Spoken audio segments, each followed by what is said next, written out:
America, Israel और Iran की जंग में मिडिल ईस्ट के हालात आपने देखे। अरब देश खौफ के साए में जी रहे हैं। इस बीच ईरान के सुप्रीम लीडर खामनेई की मौत का विरोध भारत में भी हो रहा है। यूपी से लेकर कश्मीर तक लोग सड़कों पर उतरकर प्रदर्शन कर रहे हैं। खासकर शिया समुदाय के लोग गमज़दा हैं, मातम मना रहे हैं। लेकिन हिंदुस्तान में एक दूसरा वर्ग भी है जो इस युद्ध को लेकर मौखिक प्रदर्शन कर रहा है, और वो है भारत का विपक्ष।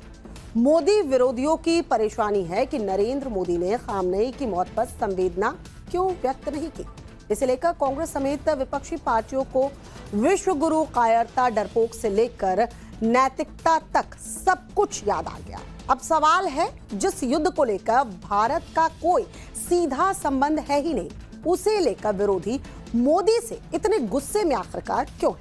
स्पेशल रिपोर्ट दिखाते हैं, देखिए सर। इसराइल जैसे आतंकी मुल्क ने शहीद कर दिया और हमारा प्रधानमंत्री खामोश है। क्यों खामोश है? मोदी इतने बड़े नेता, विश्व गुरु है, तो ईरान और इजराइल का युद्ध रुकवाना चाहिए। मोदी जी ने, इतने बड़े नेता है मोदी जी। आयतुल्लाह खमेनी साहब की वह तो इतिहास में, जैसा मैंने कहा, दर्ज होगी ही, लेकिन हमारी चुप्पी, हमारी कायरता, यह भी इतिहास में दर्ज होगी। अमेरिका, इजराइल और ईरान के बीच युद्ध महायुद्ध में बदल चुका है। ईरान के सबसे बड़े नेता खामेनेई की मौत का इंतकाम ईरान ले रहा है। ईरान ने कई देशों में बने अमेरिकी सैन्य ठिकानों पर हमले किए, जिससे पूरे मिडिल ईस्ट में टकराव बढ़ता जा रहा है। खामेनेई की मौत के बाद ईरान ने अपना स्टैंड क्लियर कर दिया कि वो रुकने वाला नहीं, झुकने वाला नहीं। इजराइल ईरान की जंग की आग भारत तक भी पहुंच गई। ईरान के सुप्रीम लीडर की मौत का मातम भारत में भी मनाया जा रहा है। यहाँ के कई शहरों में खामेनेई की मौत के खिलाफ लोग सड़कों पर उतरे।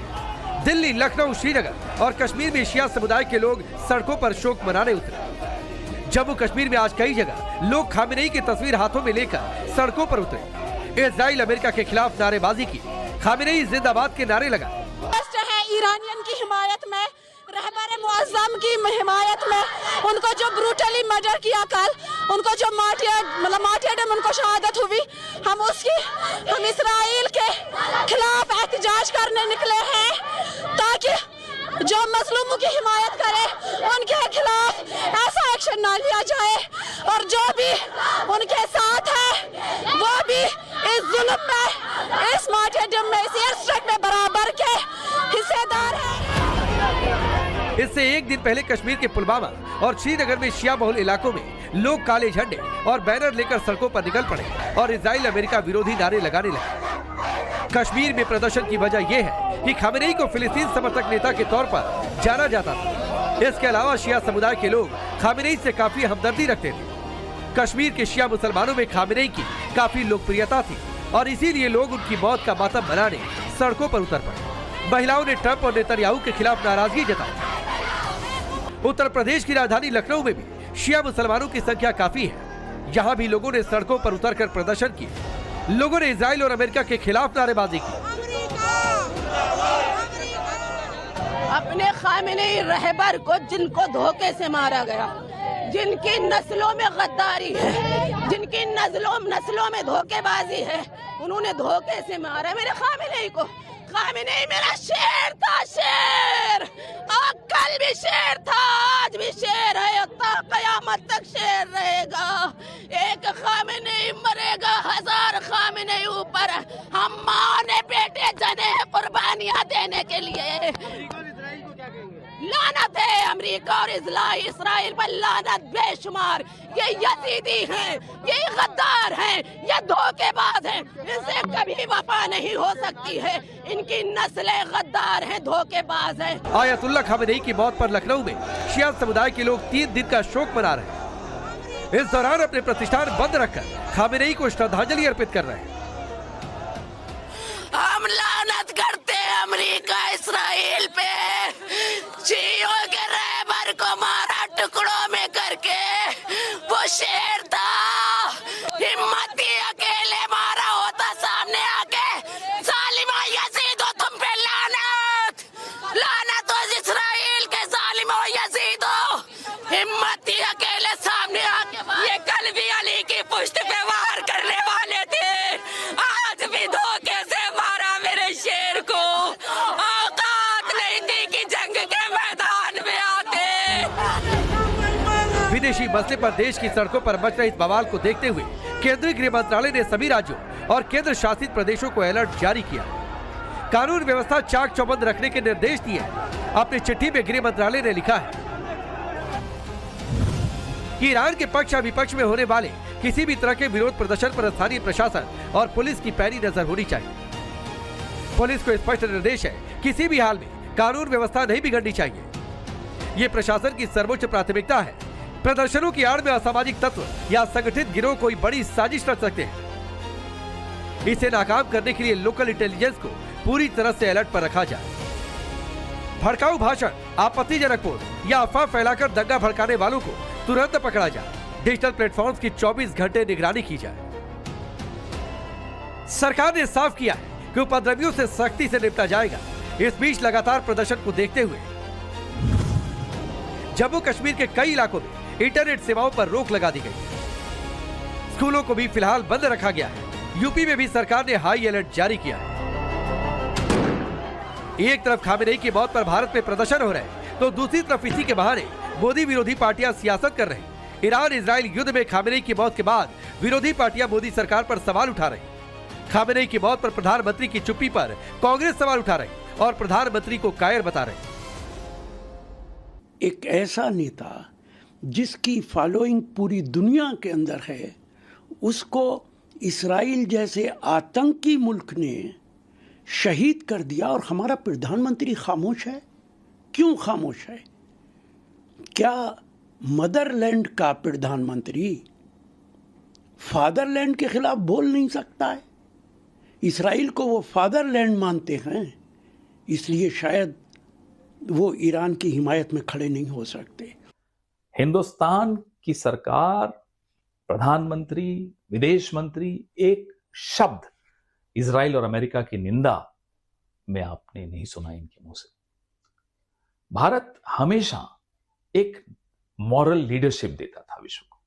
भारत की तरफ पूरा विश्व हमेशा देखता आया नैतिक नेतृत्व के लिए।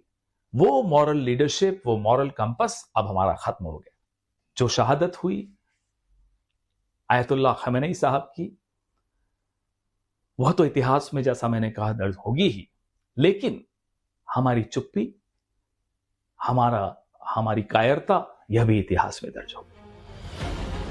मोदी विरोधी तमाम सियासी पार्टियां इजराइल के ईरान पर हमले को गैर कानूनी बता रहे। शिवसेना उद्धव ठाकरे के नेता संजय राउत प्रधानमंत्री मोदी पर तंज कस रहे। भारत का स्टैंड क्या होना चाहिए? अगर प्रेसिडेंट ट्रंप भारत और पाकिस्तान का युद्ध रुकवा सकते हैं, तो मोदी इतने बड़े नेता, विश्व गुरु है, तो ईरान और इजराइल का युद्ध रुकवाना चाहिए। मोदी जी ने, इतने बड़े नेता है मोदी जी, विश्व गुरु है, वर्ल्ड लीडर है। ऐसा नेता अब तक ना पैदा हुआ ना पैदा होगा इतिहास में। तो मोदी जी ने आगे आकर अपने दोस्तों को कहना चाहिए, भाई अब बहुत हो गया, युद्ध रुकवाइए। कि ऐसे नेता की जब हत्या होती है तो भारत की तरफ से शोक प्रदर्शन करना चाहिए, दुख प्रकट करना चाहिए। हिंदुस्तान के राष्ट्रपति ने और भारत के प्रधानमंत्री ने करना चाहिए। आप किससे डर रहे हो? आप इजराइल से डर रहे हो या आप प्रेसिडेंट ट्रंप से डर रहे हो? एक सनकी ने इस दुनिया के पीस को खत्म किया है, गलत है। जो ईरान मेरा दुनिया का सबसे बेहतर दोस्त था, रूस, हम उसके साथ अभी तक भावनात्मक रूप से भी खड़े नहीं हो पाए। हमारा भारत वसुधैव कुटुंब की ओर था, भारत सर्वधर्म समभाव की ओर था, भारत हमेशा मूल्यों की राजनीति की है, भारत हमेशा मानवता की रक्षा के लिए खड़ा हुआ। आज हम चुप हो जाते हैं। ईरान में जिस तरीके से आज ये घटना घटित हो रही है, उसके लिए पूरी दुनिया को आवाज उठानी चाहिए। एक हेड ऑफ द स्टेट को इस तरह से खत्म करना, ये इंसानियत नहीं है। ये तो वही प्री हिस्टोरिक टाइम्स शुरू हो गया कि माइट इज राइट, जिसके पास ताकत है वो जिसका जो जी चाहे कर ले। तो हम तो यही मानते हैं कि हिंदुस्तान को भी जुल्म के खिलाफ आवाज उठानी चाहिए। वो वैसे इजराइल पर सवाल उठा रहे। वहीं नगीना से सांसद चंद्रशेखर आजाद का कहना है कि भले सरकार के साथ उनके वैचारिक मतभेद हो, लेकिन देश हित के मामले में वो सरकार के साथ है, भले दुश्मन देश कोई भी।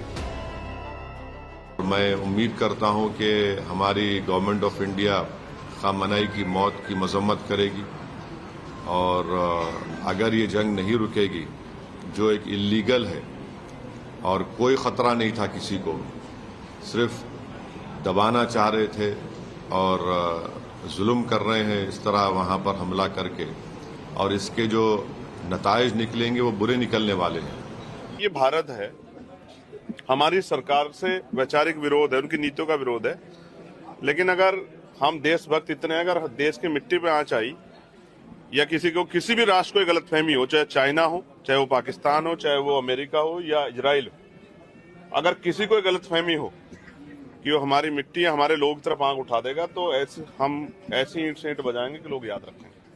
हमारे देश से बढ़ के हमारे लिए कुछ नहीं। इस युद्ध के बहाने मोदी विरोधी पार्टियां प्रधानमंत्री मोदी पर हमलावर है, जबकि वैश्विक स्तर पर कोई भी देश कूटनीति और देश हित को ध्यान में रखकर ही फैसला लेता है। मोदी सरकार के लिए भी देश हित ही सर्वोपरि है, इसीलिए नरेंद्र मोदी युद्ध के हालात में भी संयम और धैर्य से जवाब देते रहे।